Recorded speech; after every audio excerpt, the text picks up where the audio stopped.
দেখো পুজো দিতে বেরিয়ে পড়েছি। তো এখান থেকে কলা কিনবো, তো কলা কিনছিলাম। দেখো কলা কিনে নিলাম, নিয়ে দেখো আমার টাকলু চলে এসছে।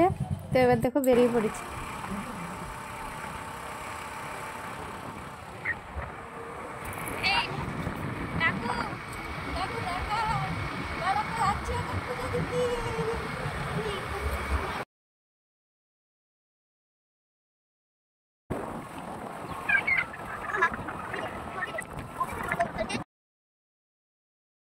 দেখো গাইস প্রায় চলে এসছে কাছে। তো কিন্তু কি বলো তো, আমরা একটু জল নেব। তা দেখো এই দেখো এই যে কলটা দেখতে পাচ্ছ না, এই কলটায় অবিরত জল পড়তেই থাকে, কেউ না চাপলে কলটায় জল পড়তে থাকে।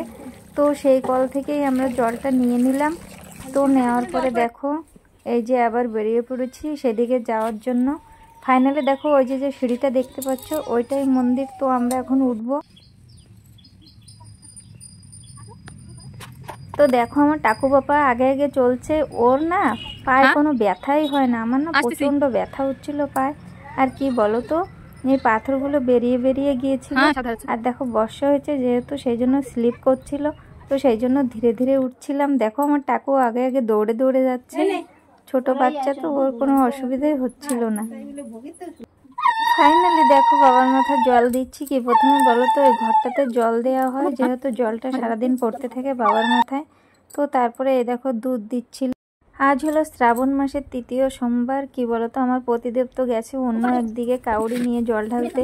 তো আমার ননদ বলছিল চলো বৌদি তুমি আর আমি যাই। এইদিকে দেখো আর এক কাণ্ড হয়ে গেছে। কি বলতো, যে নারকেলটা নিয়েছিলাম ভোলানাথকে দেবো বলে, তো সে নারকেলটা ফাটালাম। তো ফাটানোর পরে জানি না, সবাই বলে পচা হলে ভালো হয়। তো আমার নারকেলটা পুরোটাই পচা বেরিয়েছিল। জানি না, কেউ বলে ভালো হয়, কেউ বলে মন বোঝানোর জন্য হয়। আমি জানি না মহেশ্বর কেন এমনটা হলো।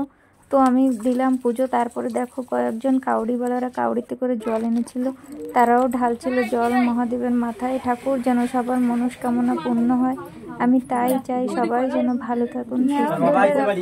দেখুন সবাই গিয়েছিল, অনেক লোক ছিল, পুজো দিচ্ছিল এখানটাতে।